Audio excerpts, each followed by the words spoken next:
యోధ ఓ ఆత్మఘోష ఎపిసోడ్ 7 ఎవర్రా ప్రియా?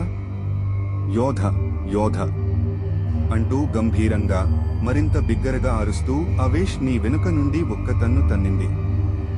దాంతో గాల్లో ఎగిరి గోడకు అంటుకుని కింద పడ్డాడు అవేష్. ఎవరో విసిరి కొట్టినట్టు. యోధ ఎవరు? అవేష్ ని ఏం చేయబోతుంది? అసలు తన కథేమిటి? యోధ అక్కడుంటే మరి ప్రియ ఏమైనట్టు? మిగిలిన వాళ్ల పరిస్థితి ఏంటి?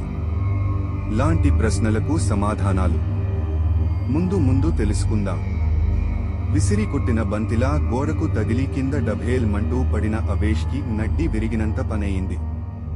అలా కింద పడి ఉన్న అవేష్ దగ్గరికి తనని విసిరి కొట్టిన ఆ దెయ్యం ఒక్క ఉదుటున అక్కడికి వచ్చి అవేష్ మొహంలో మొహం పెట్టి అలానే చూస్తుంది.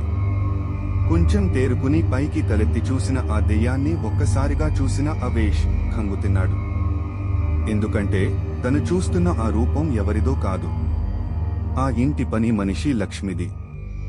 గాలికి విరబూసుకున్నట్లున్న తన జుట్టు కురులు, ఏదో బూడిద పూసుకున్నట్టున్న తెల్లగా తన మొహము, కాటుక రాసుకున్నట్టున్న నల్లటి కళ్ళు, మధ్యలో తెల్లగా ఉండాల్సిన తను రెండు కను బొమ్మలు ఎర్రటి లావాని తలపిస్తున్నాయి. వాటి నుండి రక్తం ధారగా కారుతుంది. తన కళ్లను మరింత పెద్దవి చేస్తూ తదేకంగా అలానే చూస్తుంది అవేష్ ను లక్ష్మి. నల్లటి పెదవుల వెంబడి పకపక బిగ్గరగా ఒకటే నవ్వుతూ, ఒక్కోసారి ఆ నవ్వు ఆపుతూ, కోపంగా ఆవేశంగా గట్టిగా తన ఉచ్ఛ్వాస నిశ్వాసలను పీల్చుకుంటూ వదులుతూ అవేష్ వంక ఉరిమి ఉరిమి చూస్తుంది. లక్ష్మిని అలా చూస్తున్న అవేష్ కి ఒళ్లంతా జలదిరుస్తుంది. తన ఒళ్లంతా చెమటలు పట్టేస్తున్నాయి. తనకి నోట్లోంచి అసలు మాట కూడా రావడం లేదు. గోడకు ముడుచుకుని కూర్చుని గజగజమని ఒక్కటే వణికిపోతున్నాడు. తన ఆలోచనలన్నీ భయంతో నిండిపోయాయి. అలాంటి ఆలోచనలతో అంటే లక్ష్మి దెయ్యమా? మరి లక్ష్మి భర్త వీరయ్య? అంటూ ఒకటే తన మనసులో ప్రశ్నలకు సమాధానాలు వెతుకుతున్నాడు. అలా తను వెతుకుతున్న ప్రశ్నలకు సమాధానం దొరక్క తన ఒంట్లోనున్న శక్తినంతా కూడగట్టుకుని ఎవరు నువ్వు?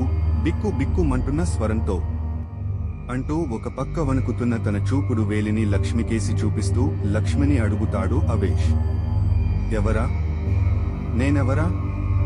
అంటూ అవేష్ చేతిని పట్టుకుని గట్టిగా లాగి పక్కనే ఉన్న మంచం మీదకి విసిరికొట్టింది. అంతకుముందే గోడకు తనని విసిరి కొట్టడంతో అప్పటికే కొంచెం బెణికిన తన నడ్డి కాస్త ఈసారి ఇంకాస్త ఎక్కువైంది అవేష్. ఒక్క ఉదుటున ఆ మంచం మీద పడున్న అవేష్ దగ్గరికి వచ్చి తన మీద అడ్డంగా కూర్చుని అవేష్ షర్ట్ కాలర్ పట్టుకుని, ఎట్టా? ఎవరా? నేనెవరా? నేనెవరో తెలీదా? హాహాహాహాహా అంటూ బిగ్గరగా నవ్వుతుంది. క్షణాల్లోనే ఆ నవ్వు ఆపి కోపంగా తన వంక ఉరిమి చూస్తుంది లక్ష్మి.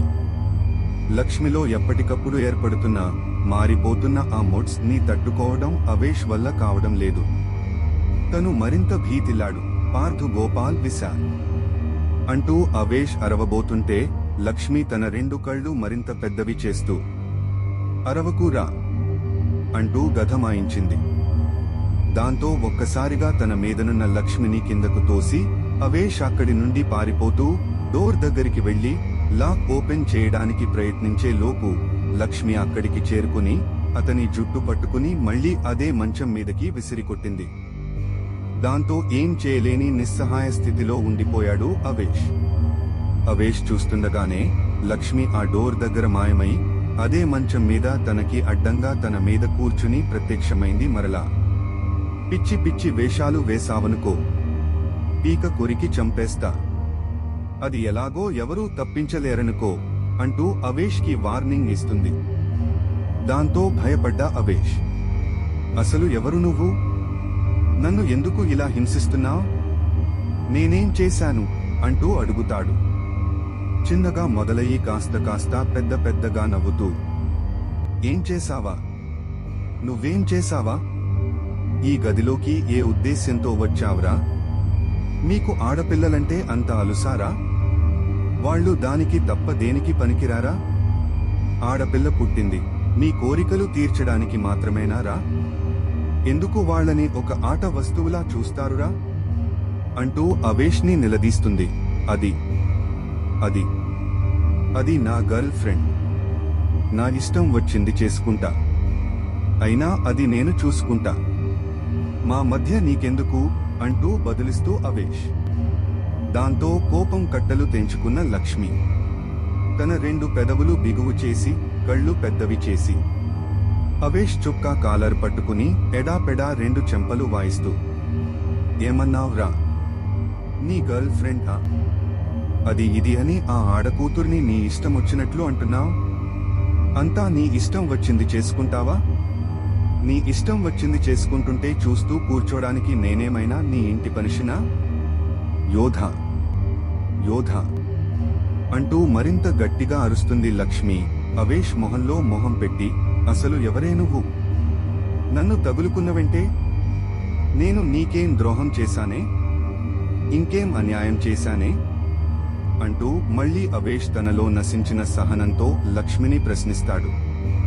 ఇన్నిసార్లు చెప్పాగా, అయినా నీకర్థం కావడం లేదా?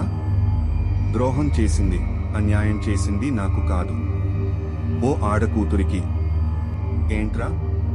పోనీలే అని చూస్తుంటే వేగే అంటూ రెచ్చిపోతున్నా.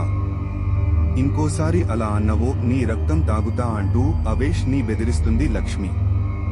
నేనే తప్పు చేయలేదు, ఎవరికీ అపకారం తలపెట్టలేదు.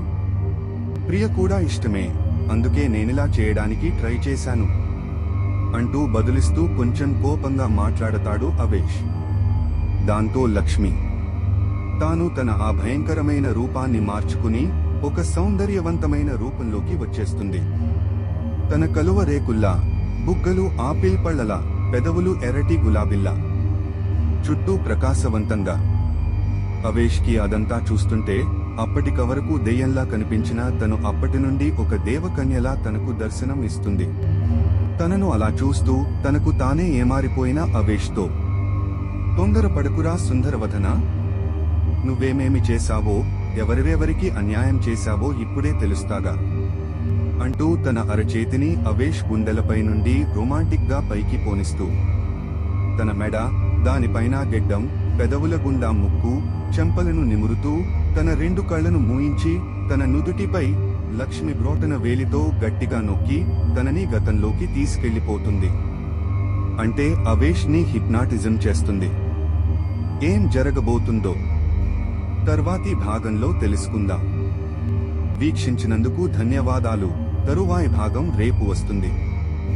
సబ్స్క్రైబ్ చేసుకుని వేచి ఉండండి.